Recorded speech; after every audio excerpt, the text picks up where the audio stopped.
Got that in order? Okay, so now since the recording is in process, we're calling the meeting into order at 6:03 p.m. on September 16th. And again, welcome to the first semester meeting of GSA. And we're going to get started with what is GSA?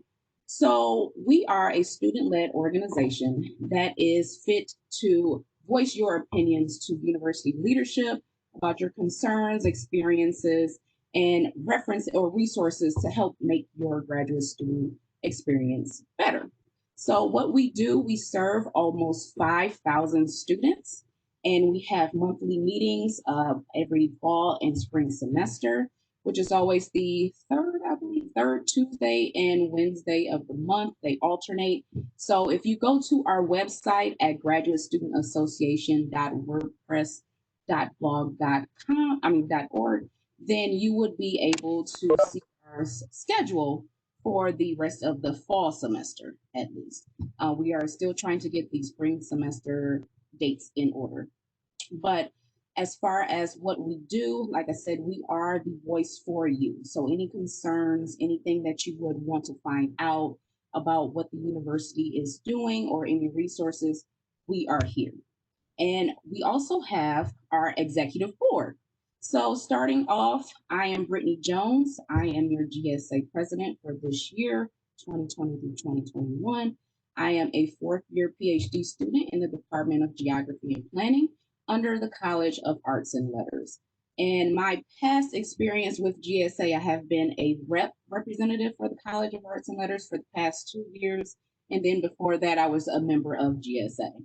So actually, we're going to go down to the existing executive board. So our treasurer, you're up next. Tell us a little bit about you and your experience with GSA. Thank you, Brittany. So, are you able to hear me? Yes. Yeah. Yeah, my name is Susan Suvidi, and I'm a graduate student at the Department of Civil Engineering. And my experience with GSA is like I was an active member last semester, and for now, for this year, I'm a treasurer. So that's pretty about me. I think we can go to Christina. Thank you. Hi, everyone. So I'm Christina Aravic. I am the communications specialist for GSA. I served in this position last year, so it's my second year in this position. So some of you may notice me posting on Facebook and Twitter a lot. So yeah, I'm a third year PhD student in the experimental psychology program in the College of Arts and Letters, and I look forward to seeing what we accomplish this year in GSA. Perfect.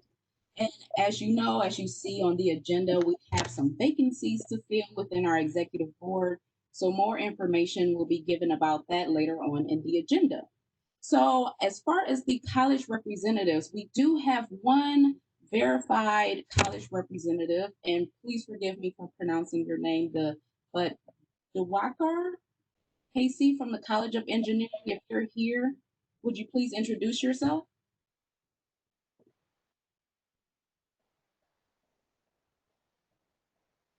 I'm sorry, I'm not here. Are you okay? I don't believe he is here, but he was just approved to be the college representative for the College of Engineering. And so he will be your liaison between the college and GSA and COGS as far as sharing the information that we will be giving to you as well. So we are actually opening up the nominations. If you want to be a representative for your college, please contact your dean or your chair of your department because we are still trying to fill all of these positions as well. So it's just a little tidbit if you want to get more involved with GSA, that is open right now. So just reach out to your leadership. Okay, moving on. We have our, well, actually, no. I see Dean Barry Sherman. He is here. He is the new GSA advisor for this year. So, Dean Barry, did you want to say, introduce yourself? All right, thanks, Brittany. Yeah, I'm Barry Furman. I've been at the university since 2003. I've been in the College of Health and Human Services the whole time. Last year, I served as the interim dean of the college, and now I'm interim dean of the. I'm very happy to be here and be part of this group. I've been working with Brittany and some of the executive members already this year. I'm very excited for our future. I think is even though a lot of us are kind of hesitant and worried about the pandemic and things going around us, I've seen a lot of good opportunities come out of this as well. And so I think as much as we have this cloud hanging over us, this is a good time for us to take advantage of doing things a little bit differently, making some changes, and exploring how we can improve on the graduate student experience. So I'm looking forward to working with everyone over this next year. Thank you, Dean Barry. And he has definitely been working with us, especially over the summer as we were getting ready for the semester and the depths of COVID and getting ready for just returning to campus. So he has definitely been a helpful person for GSA and getting everything together. So we thank you and looking forward as well to working further with you in the future. And with that, so the approval of minutes, considering that we do not have all of our college representatives in order, I'm going to call into motion to suspend the approval of minutes until we have our college representatives in place. I just need a second for that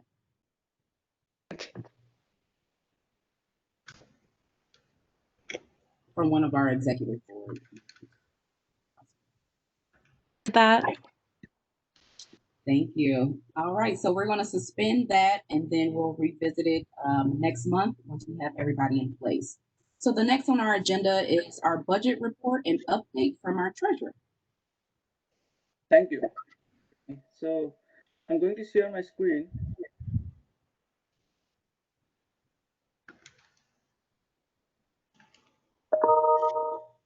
Mm-hmm. So are you able to see my screen? Yes. Thank you.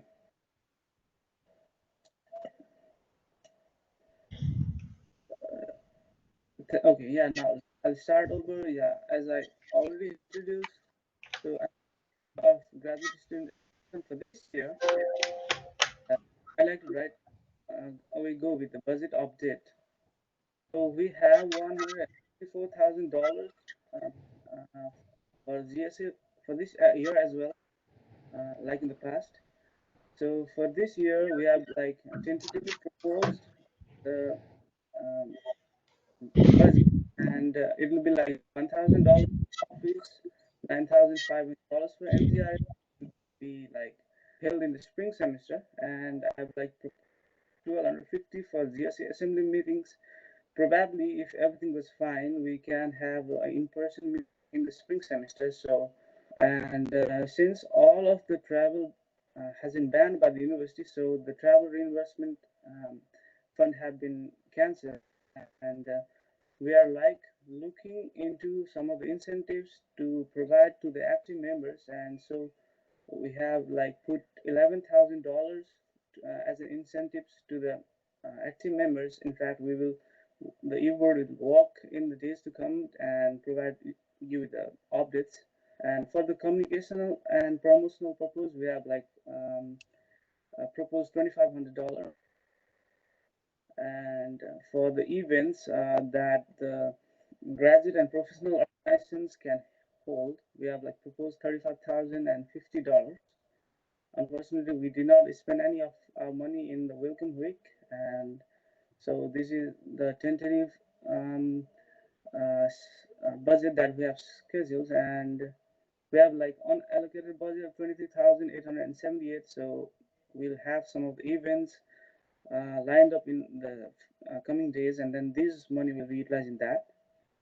So moving forward, I'd like to add about the funding of events for the graduate and professional organizations, like each and every graduate and professional organizations are apply for the funding.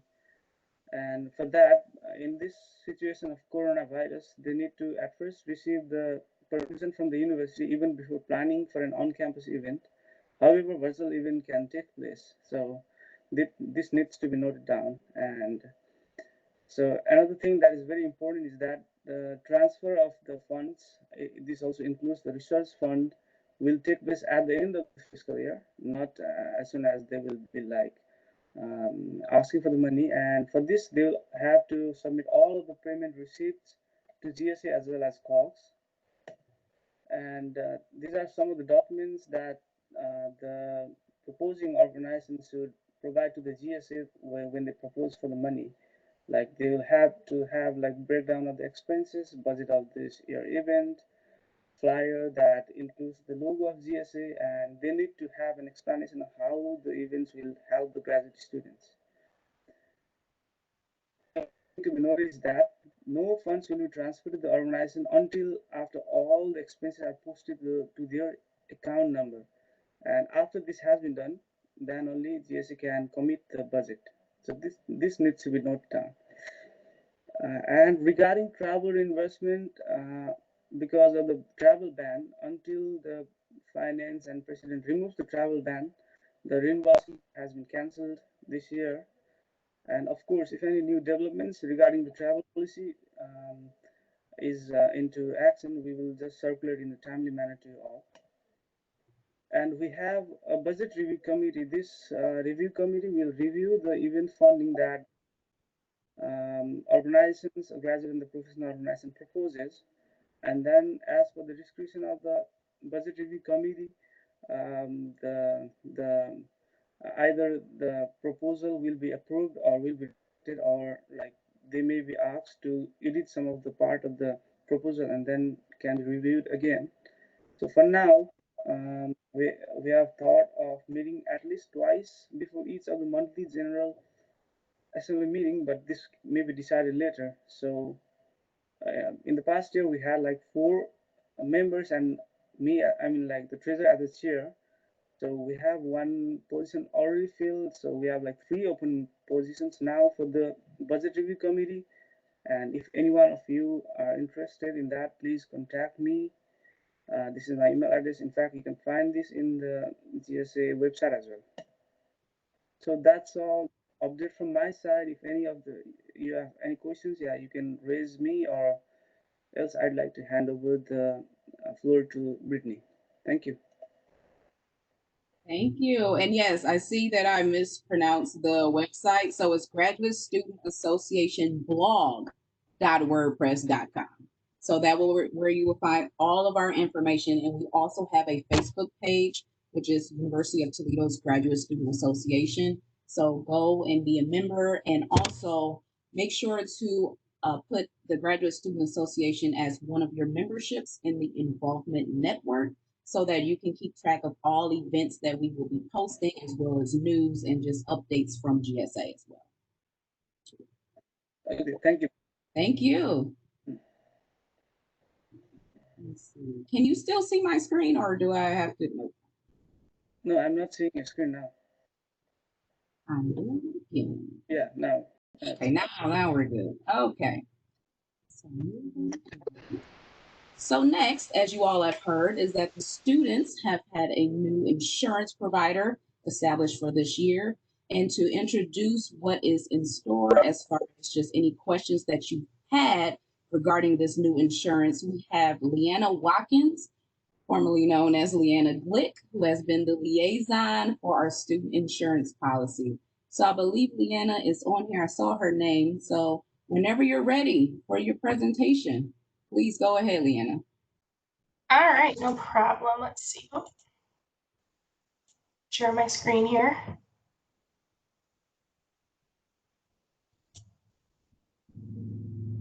All right, I just want to make sure that you can see my screen. Yep. All right. First, it's reverse. I'm actually Leanna Glick, formerly Leanna Watkins. Sorry. No problem. I was a student here. I actually received my graduate degree here at the University of Toledo. And funny story, when you become employed, they just reactivate your student account. So there you go. So a little brief background about myself. I did get my undergraduate degree, a Bachelor of Arts in Communications here at the University of Toledo. I guess now that's the College of Arts and Letters. When I went here, it was the College of Arts and Sciences. I also received an MBA from a private college about 45 minutes south, but I won't name names. And I also have an insurance license. I have about over a decade of insurance knowledge. I started out in the property and casualty world. And in 2019, the University of Toledo asked me to, May of 2019, the University of Toledo asked me to come and be their student health insurance program administrator. So I've been doing this for about a year and a half. It's great. We also have Jessica McDonald on the line. She is actually a representative from Anthem Student Advantage who was nice enough to offer to come and speak with you guys tonight about the Anthem program specifically. And we will get started. So the top, this presentation is going to go over eligibility, auto-enrolled versus voluntarily enrolled. Brittany had mentioned that we had recently updated our policy, and we'll go over that as well.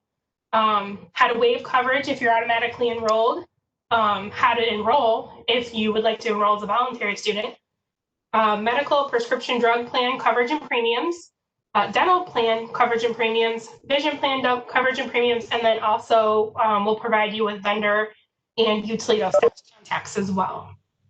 So eligibility. So who's eligible for the student insurance? All degree-seeking students enrolled in at least 1 credit hour. Of those students, who is automatically enrolled?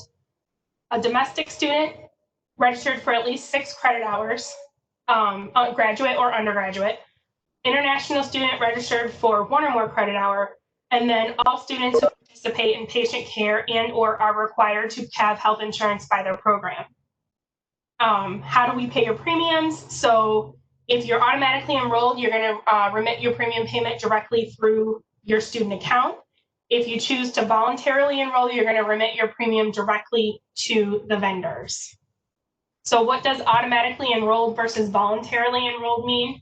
Auto-enrolled students have the medical and prescription drug insurance premium automatically assessed to their student account. These students can either choose to remain on the plan or submit a waiver to have the premium removed, as long as they do so by the published deadline. So we are in fall of 2020. If you haven't submitted your waiver yet, the deadline to do so is September 30th.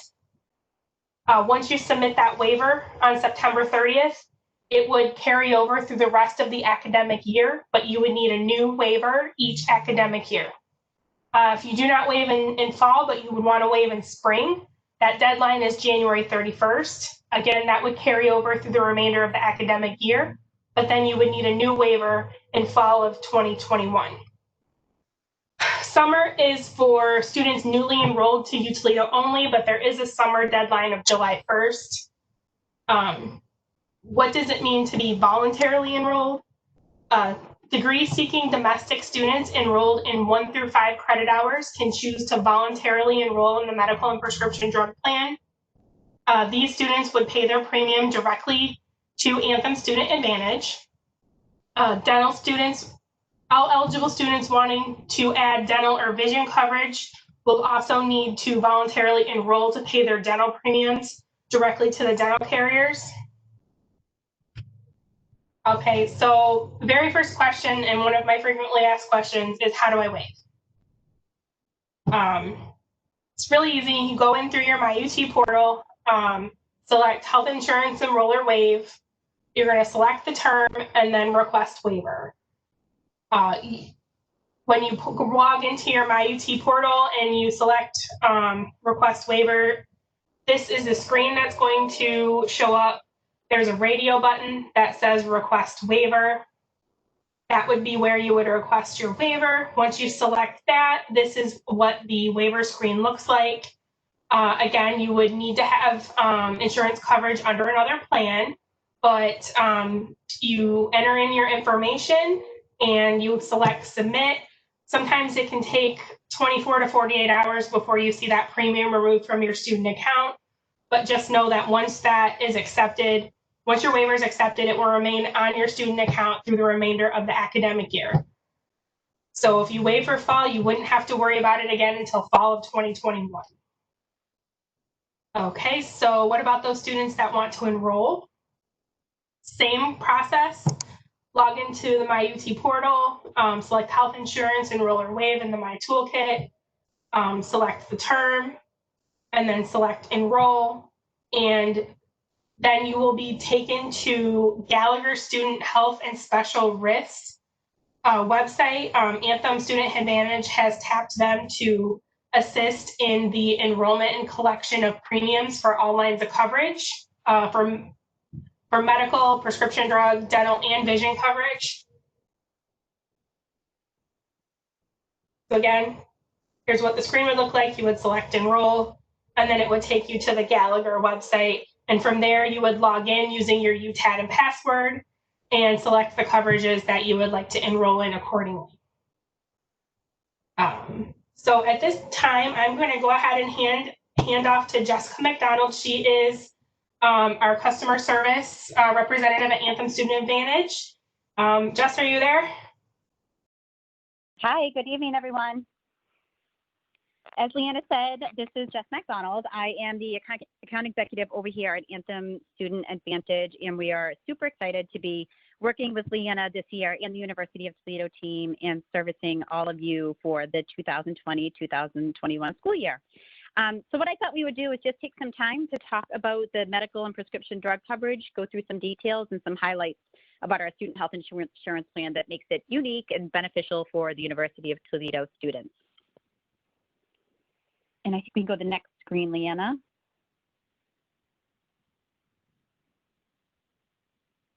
Oh, here we go. Okay, so first we'll go ahead and get started talking about the premium. So as you can see here, the premium is assessed on a semester basis. It's $911 for the fall semester, $1,413 for the spring summer semester. That goes until August 10th. So the policy coverage dates are August 11th to August 10th the following policy year. And as you'll notice, probably just by doing pretty simple math, that the student and dependent coverage is actually the same exact premium. It's $911 per member per term for the fall, and then the spring summer is $1,413 per member. So you can see below student plus one dependents and the student plus two dependents and the different rates versus for the various terms. Next slide. And we can even just skip this slide actually, and I can just give a very high level overview of the Anthem Student Health in our plan and our program. So we have been in insurance business for like 75 plus years. I'm sure many of you have heard about Anthem. In the past several years, we've actually put together a team specific for student health insurance, really made up of a collected group of individuals, including myself, who have been in the student health insurance industry for about between 15 and 20 years. All of us are very passionate about student health insurance. We appreciate putting together different programs and benefits and products and premiums really targeted and specific to students that we know are very, very different than to the employer market. All of our plans do offer worldwide coverage, which we'll talk about, and a robust national network within Anthem, where you'll be able to see any Blue Cross provider across the whole country, which is fabulous. So we can go ahead and dive in and start talking about some of those benefits and services. So you can see here at the benefits at a glance is that there's really three columns of benefits. There is what we call the preferred columns, which is really the ones that you want to be able to stay in to have the lowest out-of-pocket expenses. First stop really should always be, if you can, the University Health Center on main campus, or the University of Toledo Health Center at the Science Campus and the Wellness Center. That's really where you want to go for your first stop to healthcare if possible. They're going to be able to assess you and provide you with direction on who to see next within the network if they can, specifically the University of Toledo Physicians Network and the hospital networks. That's where you're going to have the lowest out-of-pocket expenses. As you can see in the left-hand column, the deductible when you stay within the UT network is zero. There is no out-of-pocket deductible that you have to pay up front in order for services to be covered. The co-insurance is 30%, and then there is an out-of-pocket maximum. That is the maximum amount of money that you could pay per policy year for students in the family. And then kind of just going across all the other columns, you can see that outside of the UT network, there's also an in-network providers as well. So that means any Blue Cross Blue Shield provider across the whole country you have access to, which is fabulous. So you can imagine if you're going to the University of Toledo, however, you have family in Florida, or your parents are from Maine and that's where you're from, you can find providers in all of those locations, and pharmacies and hospitals, anything that you would need. So that's going to be your second best bet when you're outside of the University of Toledo area. And last but not least, you do have coverage for out of network as well. So we appreciate that many students are currently seeking services from providers that may not participate with Blue Cross Blue Shield. Our provider network is about 95% of participating, or I should say 95% of hospitals and doctors do participate with the Blue Cross Blue Shield network. There are some that do not. Typically, when we see out-of-network providers that don't participate, it's because they don't accept any insurance. And those sometimes can be outpatient behavioral health providers and a few other types of providers as well. So if you are seeking services from an out-of-network provider, you can absolutely still continue to seek those services from that provider. It would just be covered at the out-of-network level of benefits. And then just quickly on the right-hand side, this just tells you really kind of where should you seek care based on the type of situation that you have. For minor illnesses or injuries, go ahead and head to the Student Health Center and let them assess you and kind of figure out what the next steps should be. For major emergency, there's always the emergency room or on-campus emergency care. And for life-threatening or emergency situations, of course, always call 911. Okay, I think we could next screen. We thought we would just take a minute here to talk about some commonly used insurance terms. Many of you are probably familiar with these terms, but I'm just going to quickly walk through them anyway. So the premium is the cost that you pay for the actual insurance. So that's what it costs to what we would say like buy the insurance product. So as I mentioned earlier, the fall premium is $911. So that's the amount that if you are a hard waiver or mandatory student is going to be assessed through your tuition statement, or if you are a voluntary student, that's the amount of money that you pay out of pocket for your insurance. Now the deductible is the next piece. The deductible is the amount of money that you pay before the insurance company starts to pay benefits. So as I mentioned, there is no deductible for care obtained at the UT facility or provider network. There is an in-network deductible for the in-network care, and then an out-of-network deductible for outside of the Anthem network. The out-of-pocket maximum is the maximum amount of money that you are responsible for. So that means no matter how many surgeries you had, no matter how much care you required, or if you required some intense treatment or to manage a chronic condition, nothing is going to go over that individual out-of-pocket maximum of $7,900. Co-payment and co-insurance. So co-payment is the dollar amount that you would pay once you actually go to either an emergency room. So for example, if you go to the UT hospital's emergency room, it's $250 versus if you go outside of that UT network, it's $350 per visit. And co-insurance is a percentage of money that you pay depending on the provider status. So that comes after the deductible. And last, the provider network. Anthem Blue Cross Blue Shield across the whole country is our network. And we do also offer a limited network overseas across 190 countries and territories. And we can always provide you additional information, reach out to Leanna if you have questions on that, but it's really helpful. That way you can always find a physician if you're either studying abroad or you're just going overseas for vacation. You'll be able to provide a provider to not just for emergent or urgent care, but if you have a chronic condition or maintenance visits that you would need to attend, you would be able to do that overseas as well. Okay, and I realize I'm going kind of fast here. I'm just trying to be cognizant of the time, but any questions at all, certainly feel free to send them to Leanna after we finish this presentation as well. So as far as the students that are on the plan, we do have an app called Sydney. This is really kind of one-stop shopping for all of your student health insurance needs. And what's great about it is you can actually register for the app just using your Rocket ID. So you don't actually need to go enter your health insurance ID number since you may not know it. But just by entering your Rocket ID, your first name, your last name, your date of birth, you'll be able to register for the app where you'll be able to see your ID card. You can communicate with Anthem directly. You can find cost of care estimates for your area. You can price out a drug. You can find a provider. You can find a provider based on gender, based on their language spoken, types of provider. It's a really wonderful tool. As an Anthem member, I actually use this pretty frequently myself. And I think that is it. So like I had mentioned, if you have any additional questions, certainly feel free to reach out to Leanna. We speak very regularly. I'm more than happy to provide additional materials or answer any questions that you may have. Awesome. Thanks, Jess. I appreciate you. I'm going to talk about the dental plan and the insurance, the dental plan premiums and coverage details. As you can see, the dental insurance premium coverage period for the dental plan as well as the vision plan is 1 year, August 11th of 2020 through August 10th of 2021. Student premium is $180. And then you can also see coverage for 1 dependent and 2+ dependents as well. Please note that you may enroll in the dental plan during any open enrollment. So if you choose to enroll in fall, you most certainly can do that. If you decide you want to enroll in spring, that's okay too.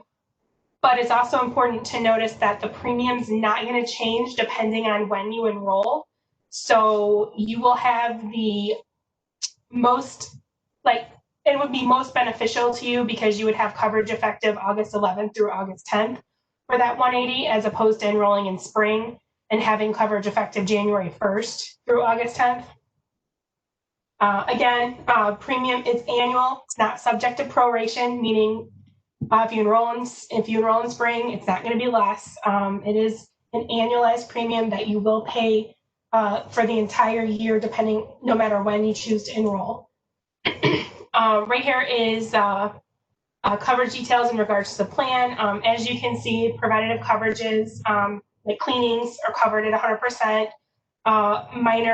Minor restorative services and simple extractions are 50%. There is a $750 limit as well as a $500 deductible. The vision plan, vision is also, vision plan is also a year plan, August 11th through August 10th of 2021. Again, the premium is not prorated if you choose to enroll in spring. You can see the premiums. Student plan is $17. And then you can see the premiums for the spouse, student and children, and as well student and family. Here are an overview of the benefits. You can see that you are able to obtain an eye examination, 1 per semester, covered in full. Frames up to $70, you would pay a $40 copay, and then anything over $70, you get 10% off of that balance. You can see the lensing prices, depending on whether you need single, bifocal, trifocal, also any kind of tinning or coating. And you will also notice that there is percentage off discount on contact lenses, as well as LASIK as well. Vendor program and contacts. Anthem Student Advantage is our medical and prescription drug carrier. Contact information is here. Delta Dental is our dental plan. Davis Vision is our vision plan, and also Gallagher Student Health and Special Risk. They are assisting all vendors with enrollment and premium payment. So if you have any questions in regards to enrollment and premium payment, you would need to reach out to Gallagher directly. You can also, notify the student insurance department, and I'll be more than happy to direct as well. Here are student health insurance contacts. We have our website, our email, studenthealthinsurance@utoledo.edu, and the phone number 419-530-3474. And I guess if anyone has questions, I'm happy to address them if there's time.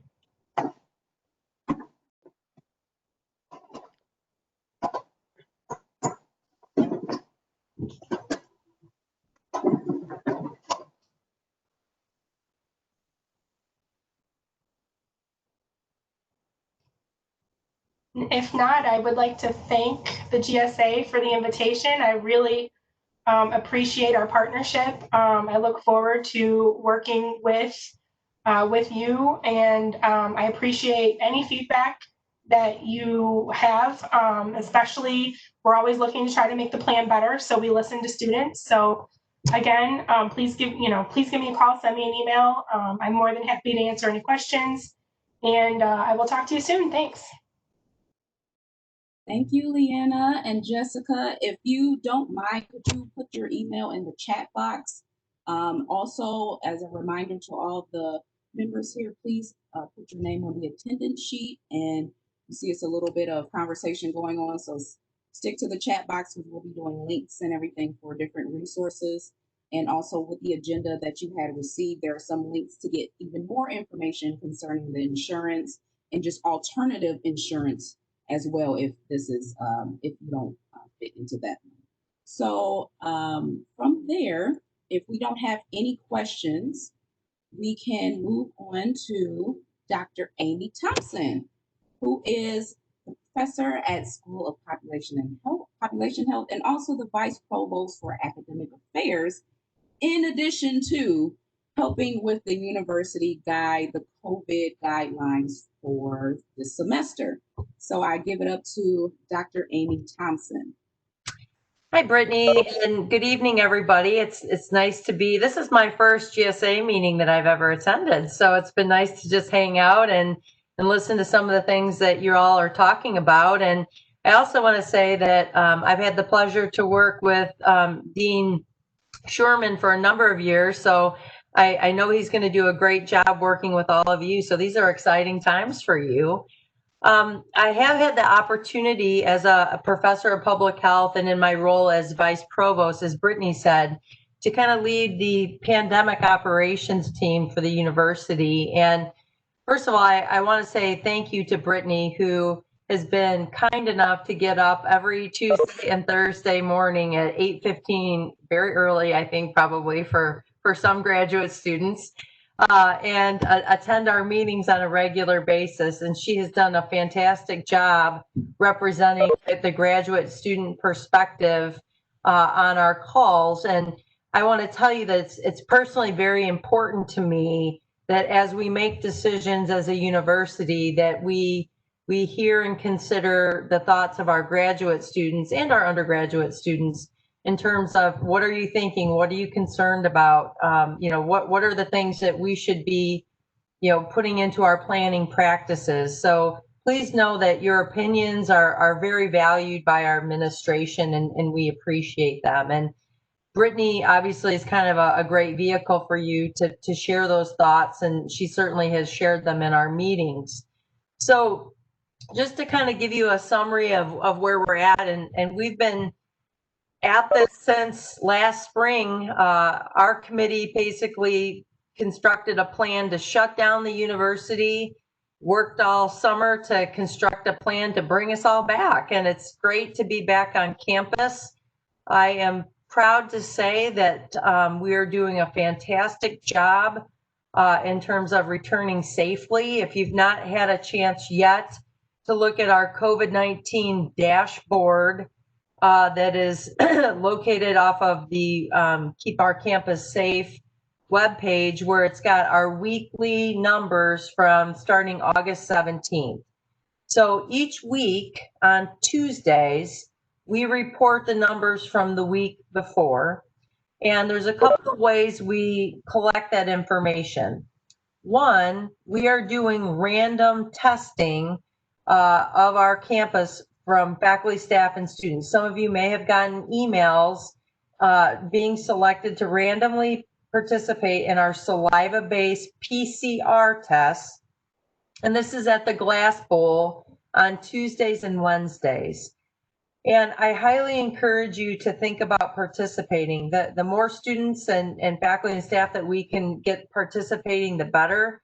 The more testing we have, that's the best, kind of plan or strategy we have to be able to remain face-to-face. And that's our whole goal, is for us to be able to continue our face-to-face instruction. We've heard that message loud and clear from many of our students that they want us to make sure that we can maintain that face-to-face instruction. So we do have the random testing that's available if you are drawn. And I will tell you that each week we go through about 2,000 names, and we end up testing or having about 400 to 500 people who register to be tested. We do bill your insurance. However, if you don't have adequate insurance or have a high copay or for whatever reason, the university will cover that testing for you. So just know that should not be a barrier for you in terms of being tested. We also have symptomatic testing for people who are having symptoms, and that testing is either available at UTMC or also through our University Health Center on campus.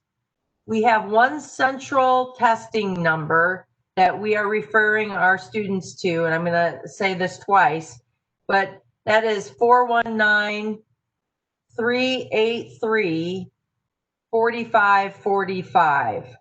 So that's 383-4545 if you need a symptomatic test. And when you go, that is either the oral swab or the nasal swab compared to the asymptomatic random testing, or excuse me, the random testing that's a saliva-based test. You spit a couple milliliters into a tube, and we ship that off, and within about 48 hours or so, we have results for that. So another way, of course, is there's off-campus testing, Walgreens, CVS, etc.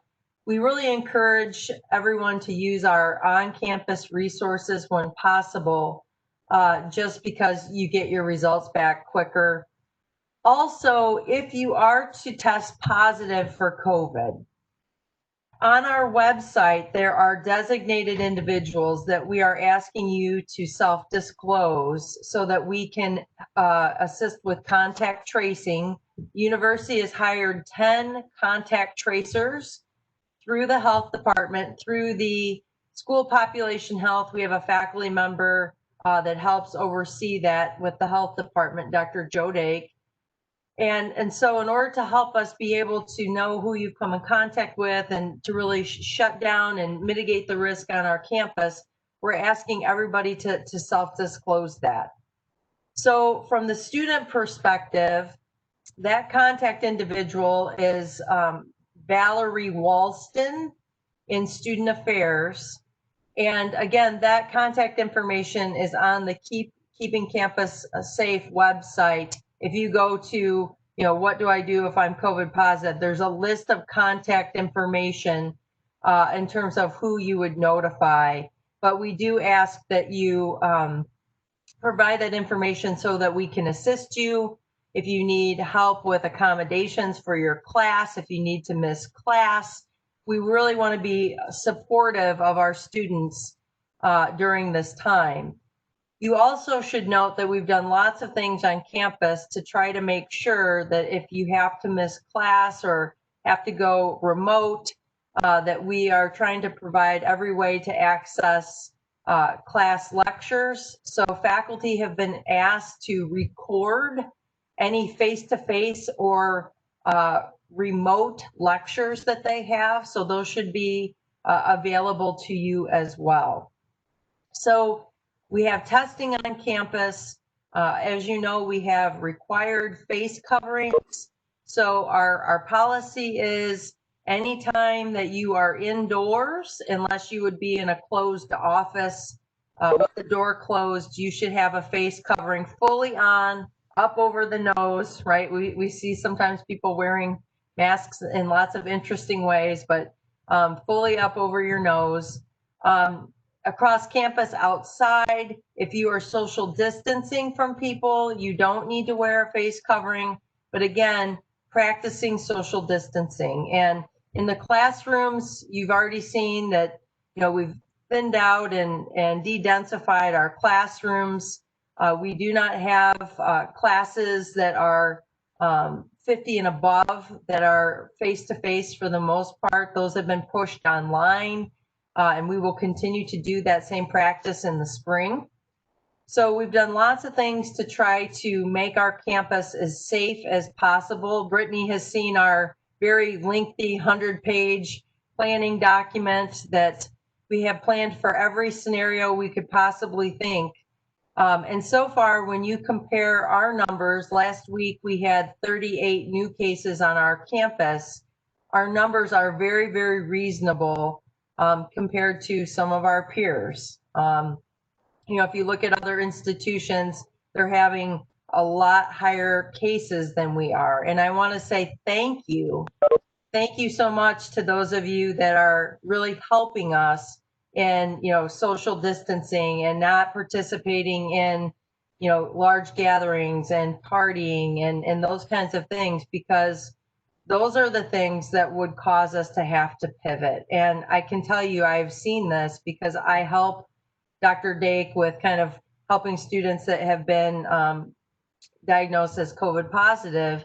And we have seen, very clear linkages where students have went to parties on the weekend, they go home and their roommates get sick, and we see clusters of cases, and a very high percentage of the cases that we've had on our campus have absolutely been attributed to these gatherings or parties. And so I can tell you right now that out of everything that we've seen, and we have out of, what are we on, week 5, I guess?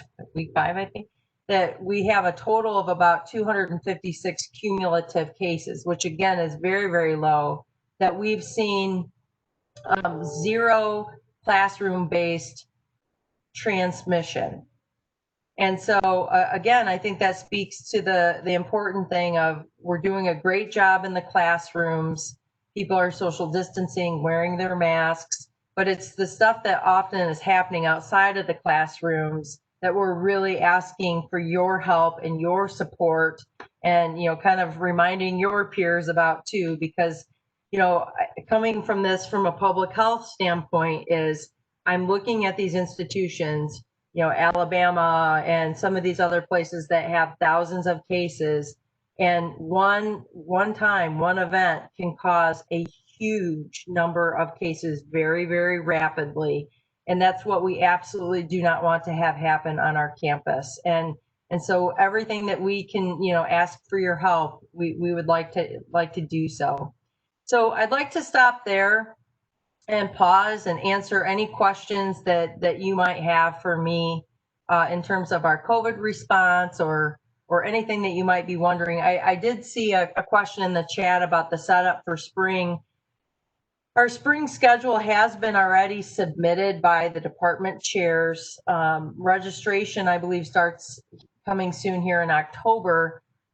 For this semester, we pushed all large classes online. So those that are 50 and above are automatically online or remote. So we have also issued that same recommendation for spring semester. And again, that's just to reduce the risk of, having large lectures with lots of people. The other thing is, because of our classroom spaces, we will continue to have some classes in hybrid versions. Probably maybe not as likely in graduate classes as undergrad, but if you can only hold 20 or 30 people in a classroom, you might have to stagger who comes in what day of the week for class, and the other group watches online and switch. So we've been doing that same procedure, obviously, in some of our classes in this term as well. So what questions do you have about our COVID response or anything that I can respond to you?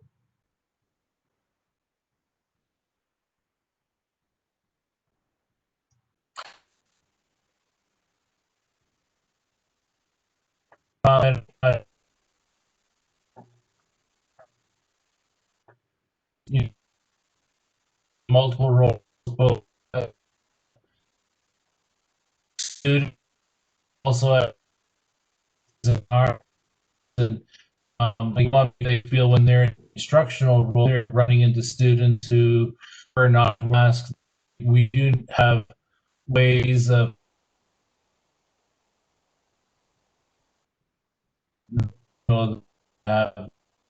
people within your office system can provide. I think you're cutting out, Dean Barry. You are cutting out. I think I have a back in the basement. So if you look, guys. I think I got the gist of your question though, Barry. So the question being, many of you might teach in the classrooms, and I know that this can be a really challenging time, not only for you as being a grad student yourself, but even faculty. It's very uncomfortable to have to approach a student and ask them, could you please, put your mask on, or could you please put your mask on correctly, which I think is really important. I just want to share with you in my role, I get lots of different interesting emails on a daily basis. And I just want to say, I guess, that, not responding and not enforcing it also creates a situation for students in the classroom of making them uncomfortable, right? Because we've actually had emails from students saying, I have a faculty member who's not enforcing wearing a mask, there's people not doing it, and it's making me not want to come to class. So, I think all of us have to recognize that, while it's uncomfortable, it's really important to address that with the student. On the Office of the Provost website, we actually have some cards that you can print off that you can hand privately to a student that asks them to put their mask on and make sure that they're doing it correctly. So if you don't want to embarrass the student, that's a way of doing that. So that's one suggestion. If the student did not put on the mask, if you ask them to do that and they refuse to not wear the mask, it is up to your discretion on how you want to handle that. We are telling faculty and anyone teaching, don't call the police. That's not the way to approach it. If you need to actually cancel the class for the health and safety of others, you may do that, but you should definitely talk with your supervising faculty member, your department chair, and let them know that that's the case. There's also a report of concern webpage on campus where you can report a student who is not wearing a mask, and I encourage you to do that if they're doing that in your classroom, especially if it's disruptive. So it's just report a concern. If you Google that, you can see that you fill out a form, and you can fill that out if the student is not wearing a mask. I will tell you that we do have exemptions for face coverings per the governor. However, anyone who has a student or faculty member for that factor who has requested an exemption to not wear a mask has been moved to online instruction or remote instruction. So that means that anybody in the classroom should not have an exemption, right? So that means anybody in the classroom should be required to be wearing a mask. And so that's very, very critical, especially if there was an incident where someone was, that individual was COVID positive or found that they were positive, then that could potentially create an exposure in the classroom that could result in numerous members or students in that class being asked to isolate for 14 days. So that's something we don't want to have happen. Right now, the way that we've been working with the health department is if there was a person that was in the classroom who ended up, testing positive, if everybody was correctly wearing their masks and we found that out, it would not constitute an exposure. So that means they would not have to isolate the class. And so that's why it's so important that everybody is wearing their mask the entire time in those classrooms, okay? Other questions?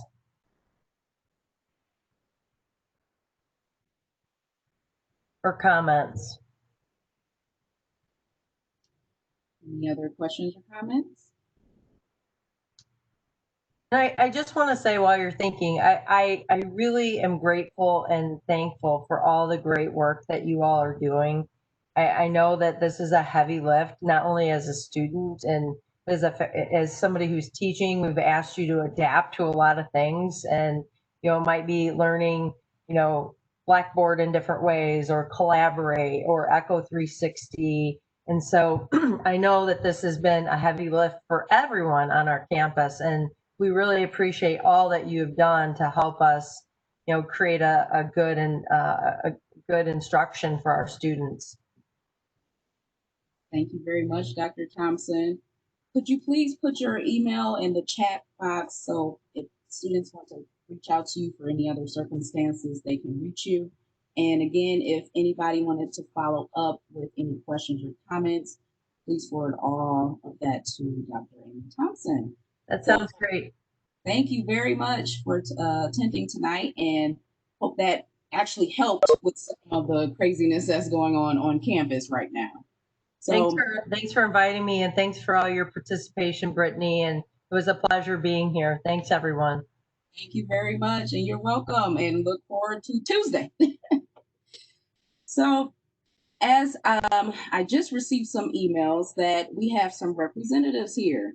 So if the representatives that were elected, would you please introduce yourselves? I think I saw two in here at least.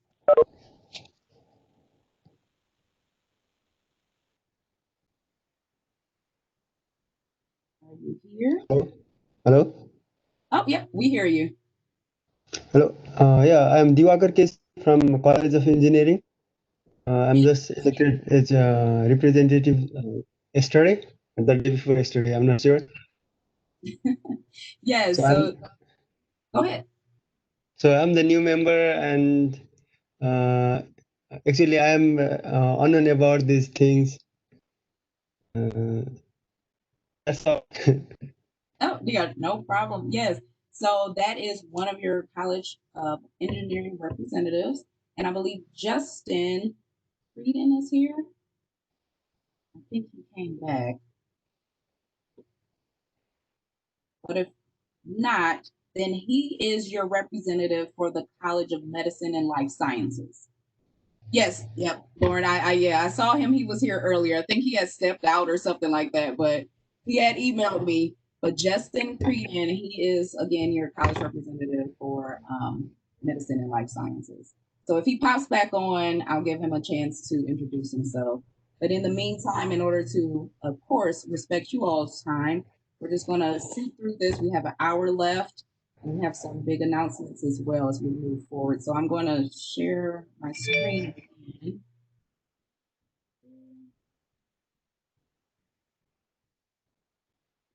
Okay.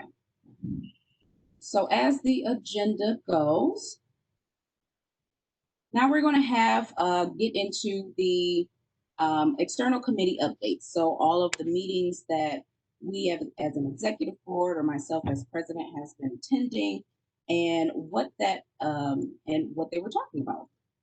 Let me get that so I can see it at least. All right, there we go. So as summer updates, what has been happening over the summer, there have been a lot of change. Of course, with GSA and their leadership transition in response to COVID has been an up and down process, I would say that. So we've been working very hard with Dean Berry and then Dean Dr. Gruden as she was transitioning out, and of course Dr. Amanda as she was transitioning out during the summer, as far as making sure everything for GSA was in place, as well as any other issues concerning graduate students that happened over the summer, especially with scheduling and assistantships, that we were right there making sure to have all of the information available for you, and also offering our perspective on this. So with that, that's really been a big challenge, but we are almost there. If you haven't noticed, we have been catching up on emails. We're about to catch up on emails, and we are trying to move forward as far as filling in positions for other leadership opportunities, which again will be talked about later on. So, as I said, Dr. Amanda is now Wayne State University's Dean of their graduate school. Dr. Barry Sherman, he is now Dean of COGS and the GSA advisor. You met him earlier. Dr. Sydney Gruden, she was the GSA advisor along with Dr. Amanda, but now she has moved into the provost office. But she'll probably pop in and out depending on what topics that we talk about and share amongst that's concerning graduate students. So thank you also to everyone who attended Virtual Welcome Week. Hopefully that wasn't too big of a deal. I know it was definitely different, and with coming back, everybody wants to come back to campus, at least despite the virus, but we had to do it virtually. But it was great if you had showed up and supported. and hopefully the virtual component of just events will get a little bit easier and maybe normalized. But another update is that GSA has also conducted a survey regarding your perceptions and experiences dealing with COVID from spring and summertime, also with the university budget cuts that have been happening. And we have, if you wanted to see the entire survey, we can definitely share that on our website. I don't know if it's on there already, but either way, we can do that. And that's, you may have received an email asking for your answers for that. And so we have those results, and we are definitely free to share for that. And I've been doing presentations with not just the Board of Trustees, but also with the provost, and also with Dr. Amy Thompson's, her team, COVID-19 team, and also just graduate council and the executive council as well for that. So they know that we've done this, and they hear our opinions and our perceptions. And as always, please continue to follow the guidelines as far as with social distancing and mask requirements. We're just trying to keep everybody safe while they're on campus. Moving along, so as I've said, so Dr. Thompson, she gave you an update as far as what they're planning on doing. And also, if you have the agenda, which should have been sent out to you, there are different links to stay up to date. She mentioned the dashboard. Of course, there is the website right here that you can go to get daily updates for that, and even new information from the university regarding their changes or anything with policy. Testing sites, the Lucas County Health Department has a schedule for testing sites, and it's even a pop-up testing site that's happening. I believe it was today and today and tomorrow. They're having it from noon to 6:30 at Scott Park.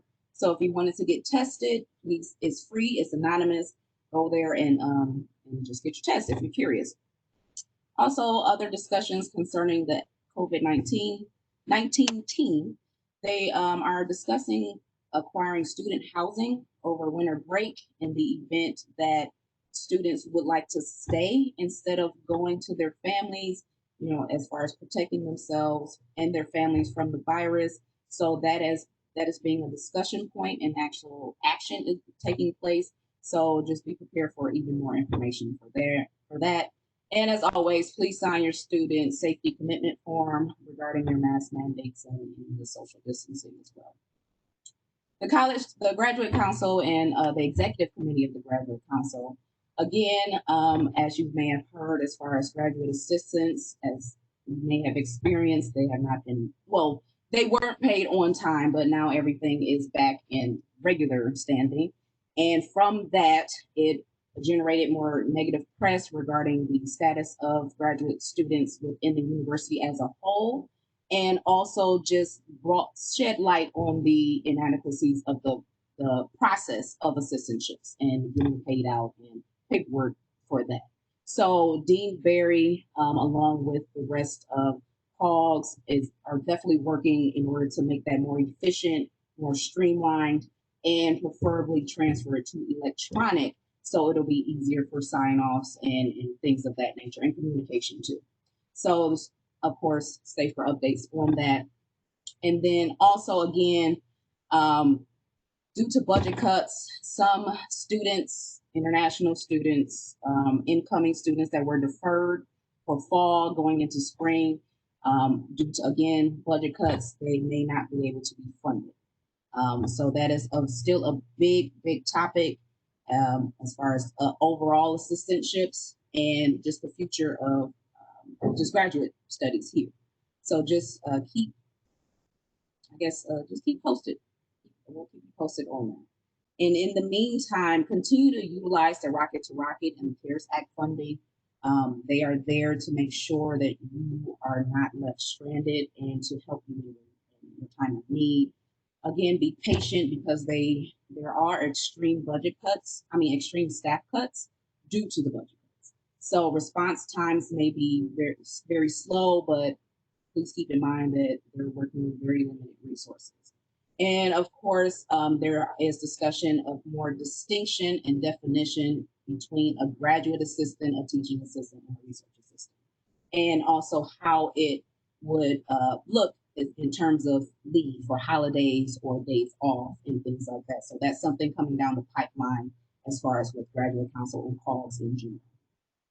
The Board of Trustees, I've attended a board meeting there. Like I said, I gave a presentation. So again, it's just more of the repeat of what was last year as far as the main campus student food pantry. Don't forget about that. They did get a grant for food, so if you are in need, please utilize that. As well as the telehealth and telecounseling. These are hard times, and do not be afraid to reach out. We all know that we're under stress as students, and especially graduate students. So don't be afraid to utilize any of these resources. And then also just the COVID-19 university policies, as I mentioned before. A student advisory committee with Vice President with the Student Affairs, Dr. Apple.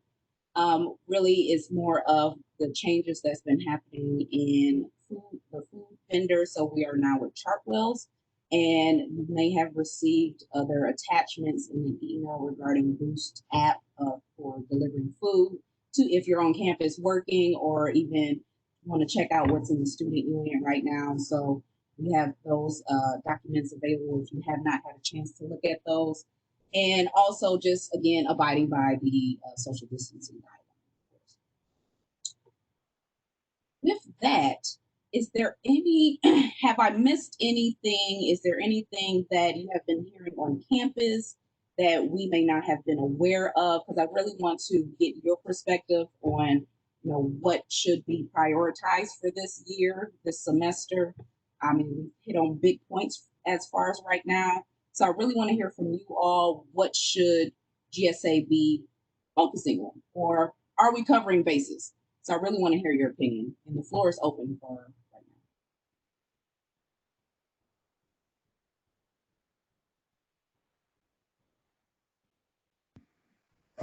now. I was going to say you're doing a great job of covering most of the bases and making sure that us in this organization are pretty informed of what's going on campus. So thank you. I'm trying. I'm trying. One thing you will know about me, I'm all for transparency and really getting that information out because it's hard as it is. So we need to be within the loop. And we're students. We make the university run, so we should have that right to this information. And at least for our voices to be heard. So I thank you for that. Anyone else? This is Lauren. I just wanted to kind of say the same thing and also add, this is, we've never been through this before. So it's kind of hard to make suggestions about what else we can do since we really haven't been in this situation before. But so far, I think we're on a good path. Good. Yes. And yes, I definitely understand we are in a whole other alternate reality right now. So just and it doesn't even have to pertain to just priorities or what we should focus on, just things that are important to you as a graduate student right now, what you've been observing while either you've been on campus or just in your classes or your graduate studies in general. Just feel free to let us know what is going on.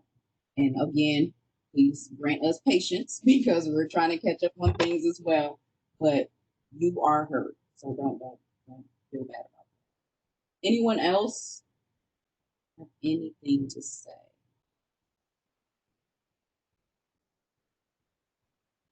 All right, let's get a move on with this. So up next is it's not going to be a breakout session, but we wanted to introduce the opportunities for you to join GSA as far as a leadership position and to really be active in our activities.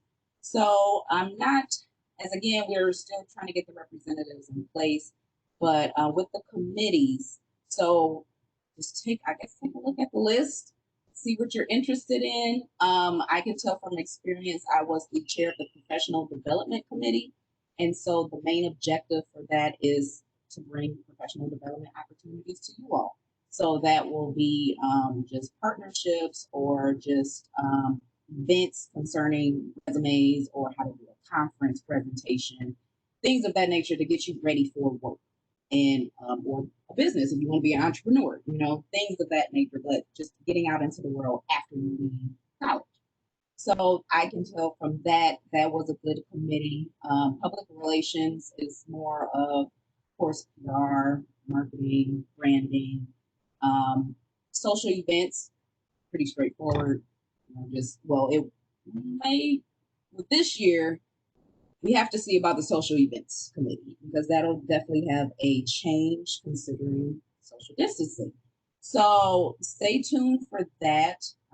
The e-board is definitely going to discuss some, I wouldn't say switching or alternating any of the committees, but social events may be something that we need to look more into. Research and development, how it sounds, just getting involved with any surveys that we may need or university-based research to help out with that. That if you're interested, if you're ready to really dig deep, if you're not doing your own research, then please be open to join this committee. Constitution Review Committee. I am the chair of that, so that is something that is pretty big right now, as you see down at the end of the agenda.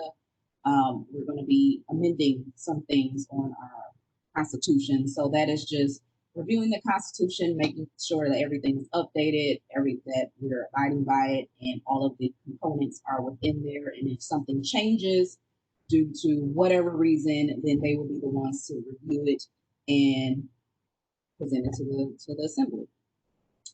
And our treasurer, he introduced the budget review committee, and you got a little bit of details as far as meetings. Did you want to say anything else about the budget review committee, or that was basically it for your presentation? Thank you, Brittany. Yeah, that was the basic thing, and it said it looks after the budget that any student organization or any organization request for. So yeah, that is the basic thing, and yeah, that's all I guess. So yes, reach out to him if you're interested. If you're good with numbers, you have ideas of what we can do with. Oh, does someone want to say anything? Hi, Britt. I was just going to say something about the Public Relations Committee. Yes. Sorry.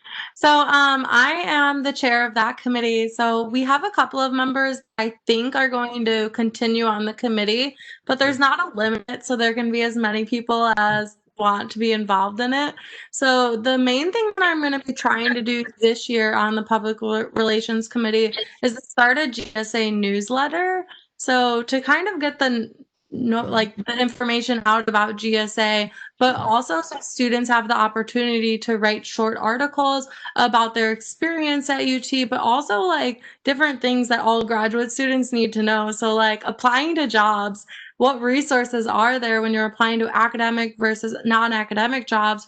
Also, what resources are available for students who are instructors at UT? There's a lot of great resources that I don't think graduate students know about. So I'm hoping that through this newsletter that we can kind of share that information with each other. So if anyone is interested in joining the Public Relations Committee, please send me an email and I would be very happy. Thank you, Christina. Yes, that idea is going to be great. And we are just opening it up to submissions. And I think we even have a theme for that. Did you want to share the theme? Maybe we can tease it a little bit as far as writing pieces. So as far as the newsletter, my idea is that it's going to be open to a variety of different topics. So the main thing is just going to be to make sure that the information is going to help graduate students with some part of their career development, some part of their professional development. So each month, what I'm thinking is that we will get a variety of topics that graduate students are thinking to write about. And then the Public Relations Committee will kind of pick the ones that go together that will fit nicely in a newsletter. So maybe we'll have one that's completely all about teaching resources at UT, and then another one that's all about conference presentation, how to give a good conference talk, how to make a good poster. So we're kind of going to group group topics together. So that's, with that said, if like someone submits a topic that doesn't fit like the like October newsletter, it might fit really well with December. So we're gonna kind of keep a list of like everyone's who submitted topics. But yeah, as far as like what the first one's gonna be about, it kind of depends on what people email about their topics and what they're looking to write about. So more information is going to be coming about that shortly. I'm writing like a little draft about like the newsletter itself that will be sent out by COGS and also posted on our website. So keep tuned on our website to look for more information on that. Yes, please reach out to Christina. I think that is like a great idea, and for all the writers, definitely that want to vent and want to really share their experiences. A great opportunity for you. Did anyone have any questions as far as right now with the committees?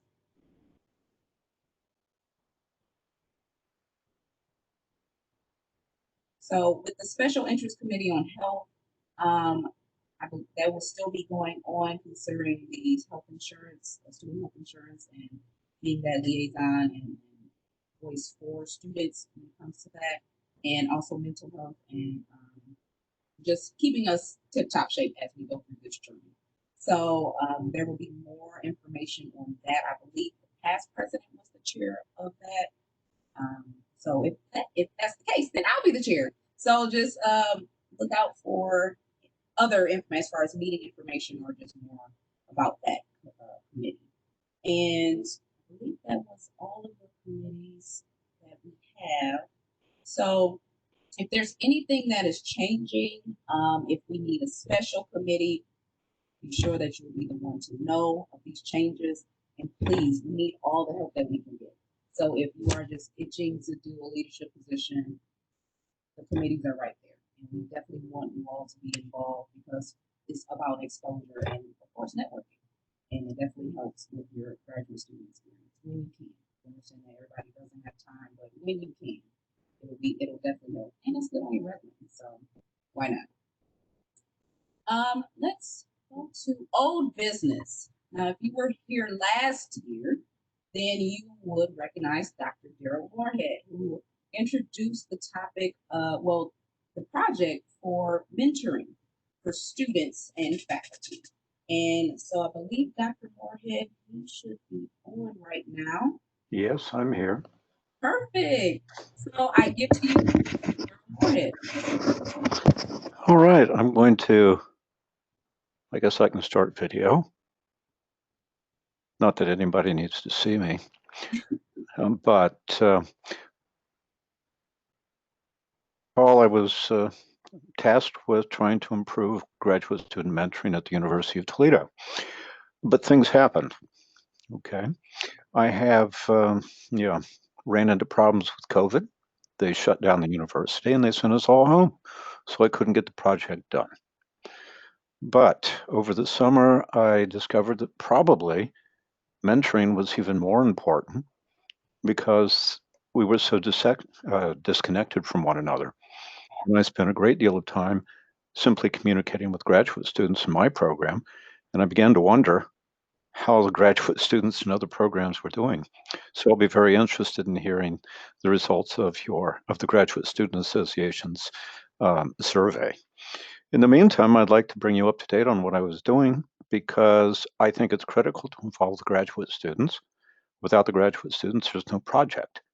So I'm going to try to share my screen, and I have 5 or 6 slides to bring you up to date on what I'm doing, and then ask you what you want to do. So let's see if that works.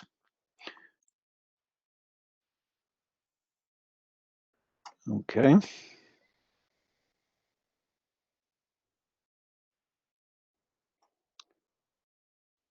So now I'm sharing the screen of you, but let's see if we can do this. Can you hear me all right? Okay. Anyway, it's not cooperating very well, but whoops, there we are.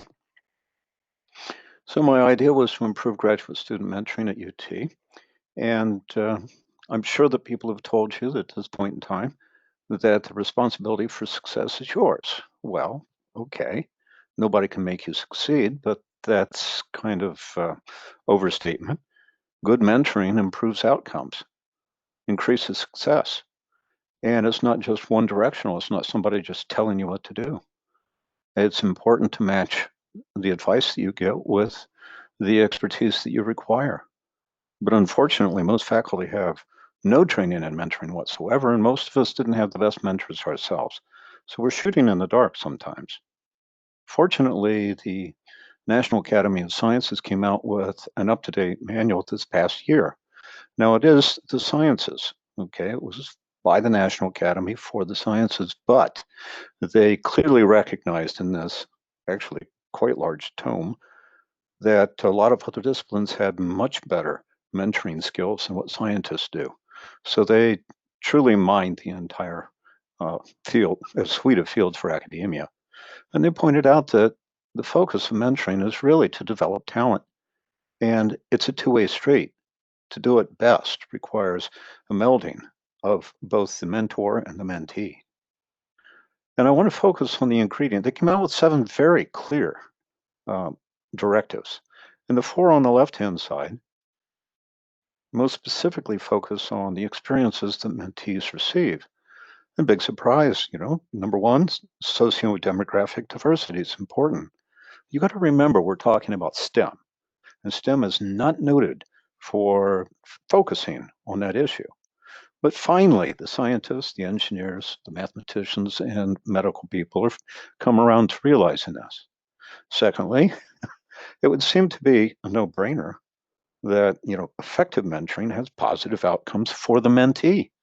But how many of you have experienced a mentor or an instructor who's focused primarily on the professional demands of or metrics of their field and kind of forget about what the mentees require? Okay.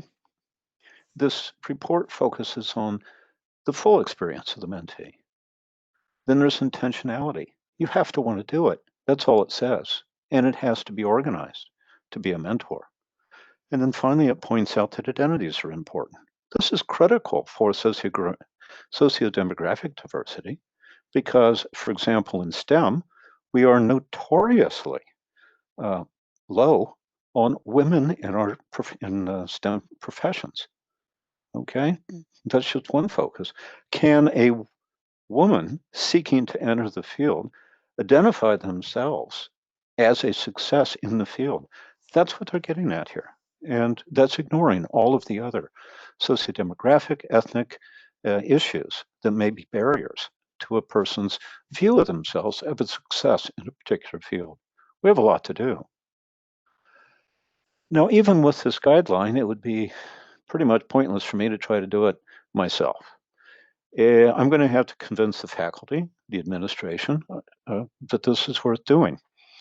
But if the graduate students are happy with the way things are working, then this is going to be a wasted amount of time. So I don't want to do that. That's why I'm coming to you to talk to you. I would like to conduct a pair of surveys, and that's what was mentioned. Whoops. Did I lose connection? No, okay. I'd like to ask both the students and the faculty what they think is important. I have a survey that has a whole list of important issues. I'd like to know whether there's a concurrence between students and faculty about what they think is important. If they don't, then that would be important to know. That way we could start a conversation about the disconnect between perspectives. I'd also like to ask the students of the things that they think were important, how well is it provided for them here? And of the faculty, of all the things that they think are important, how well they think they provide it. Once again, a disconnect in this arena would give us a place to start in trying to devise better program of mentoring. I'd like to do it by program, but it would be anonymous. That is to say, we don't want people's names on this. We don't want anyone to feel that they can't be fully candid. Okay? But finally, my last question is whether it's worthwhile, whether you would like to help with this, would you like to be involved, and whether or not the pandemic has actually added more concerns or maybe made some of the old concerns even worse.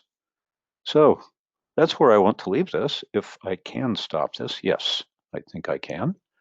And turn it back over then to you. And I've lost all sound, so I'm not sure what's going on here. Can you? Well, we can hear you. Okay, I could not hear anything from anyone else. It was completely locked down at this end. Everybody's tired. So if I talked over everyone, I am sorry. No, thank you, Dr. Moorhead. Is there any questions? He will be reaching out. And also, could you please put your email, Dr. Moorhead, in the chat box so interested students would be able to reach out to you if they want to be involved with this? Absolutely. Help you a little bit more. So he will put his email in the chat box. Again, reach out to him if you're interested.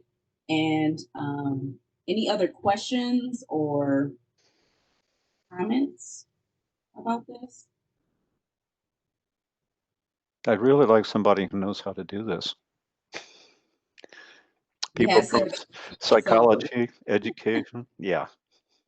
So if you fit that, then please reach out to him. Okay. Well, thank you very much for the opportunity to speak. No problem. Thank you for keeping up with this project. So it's definitely needed. And like I said, we've had conversations just about mentorship among like private conversations, and it's valuable and it is essential for graduate students and undergrad, but definitely graduate students. So thank you for spearheading this. Okay. Well, thank you. Okay. All right. If there are no questions or comments, we can move on to our new business. So we're coming towards the end. We have 30 minutes left. So our new business, as I've mentioned before, we are having a special election. So the vacant positions that are to be filled are vice president, of which you will be my person, and we will help the operation of GSA. Definitely get the word out and just try to make this organization go through a great year this year. So if you're interested with being vice president, Terry Hayes, I believe, will be sending out a link and an announcement regarding these special elections. So we have the vice president and we have both secretaries, the main campus secretary and the health science secretary. So if you are interested in those, again, be on the lookout for your email. I'm going to go back up here. Yeah. So these are the three positions that we need filled right now. And again, look out for your email. The Constitution and bylaw revision. I don't think I'm sharing my screen. Hold on. Okay, there we go. There we go. So yeah, the special elections, it'll take place 2 weeks, for over 2 weeks. You can self-nominate. So that's fine. Just be prepared to do a little blurb about yourself and what you will bring to GSA within this position, and then also tell your people to vote for you once the election opens. And we will again put out more information of when that will start. So keep looking at your email. The Constitution and bylaw revision. As I've mentioned over the summer, we had to revamp and reorganize our executive board. And it was mostly due to the conflict with the commitments between being within the GSA e-board position while also being a graduate assistant. It mostly came from the level of funding because as a student, you can't get paid out of both pots fully. So it had to be a discussion of, okay, if a student has an assistantship and it's 20 hours, they really have to get special permission to add 5 more hours. You cannot go over 25 hours if you have an assistantship. So that was the case for a majority of our e-board, to the expense that some of them had to resign. And so we thought it would be good to revise this and bring it to the assembly in order to get voted upon since the representatives are not in place right now, so it will take place either in an emergency meeting of representatives and the e-board or within the General Assembly. However, again, we will keep you updated on that. But we would have to get this in to OSIL, which is the student leadership, as far as reestablishing us as a student organization. So we have a deadline, and the only thing that's missing is this revised constitution. So as I said in the email that you may have received earlier, there is a copy of the current constitution and then also the amendments that we're asking for in regards to the bylaws. We're not touching the constitution, but just the bylaws as far as what is required of those who want to serve in this capacity, while also being an assistant, research assistant, graduate assistant, teaching assistant, either way. The main thing though, if you are considering being on the e-board, make sure you talk to your supervisor about if you're a domestic student, you are allowed to do 25 hours. If you're an international student, you have to stay within those 20 hours, but you can split it to where it's 10 hours to GSA and 10 hours to your assistantship, as far as funding is concerned. Because we all know it always goes above the 20 hours when it comes to assistantship. But as far as just getting paid out, those are the stipulations, and that's what we want to input into this constitution, well, into the bylaws, and just have that as the future guidance for this, because there has been a lot of conflicts when it comes to past people getting into these positions within the same situation. So that will actually be coming up pretty soon. Like I said, it is dependent upon the representatives that are in place and how we will vote this in. However, you do have a chance to, once we have these revisions, we will be voting upon it at the assembly as far as accepting it or rejecting it, but we will make that presentation so you yourself can inform. Other than that, we're wrapping up here. So any other comments that we have as far as, I know it's been long, but it's a lot to cover as far as what we've been doing over the summer. So anything that we may have missed or that you will want more information about, I'm opening up the floor right now.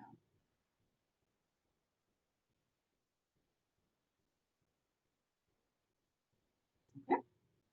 Seeing that there is none, I know you all want to go. So just one more thing. So upcoming events and important dates. Take the census and vote. Register to vote. If you haven't, if you're not registered, register to vote. Make sure to just vote. So it is important. Again, Lucas County pop-up testing.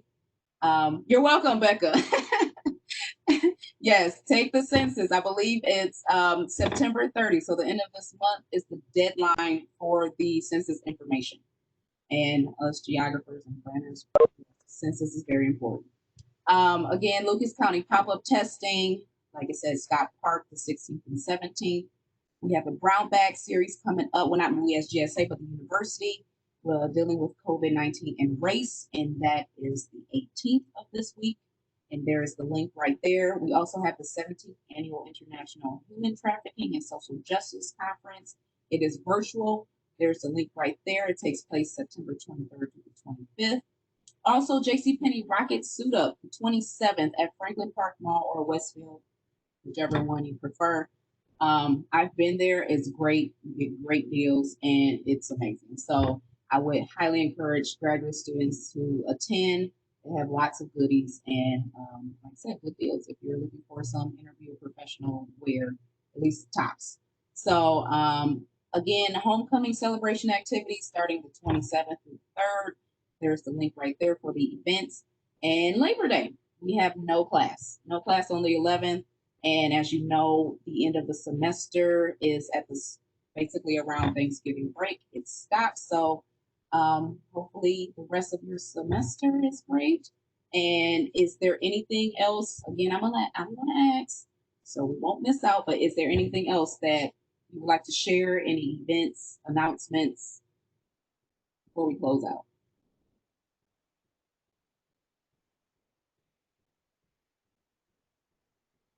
Okay. All right. Well, I guess we can make a motion to adjourn this meeting. Just need a second. There we go, Christina. I see you. All right, 7:37. We're adjourned. Please have a wonderful evening and stay tuned for more information and see you at our next meeting next month.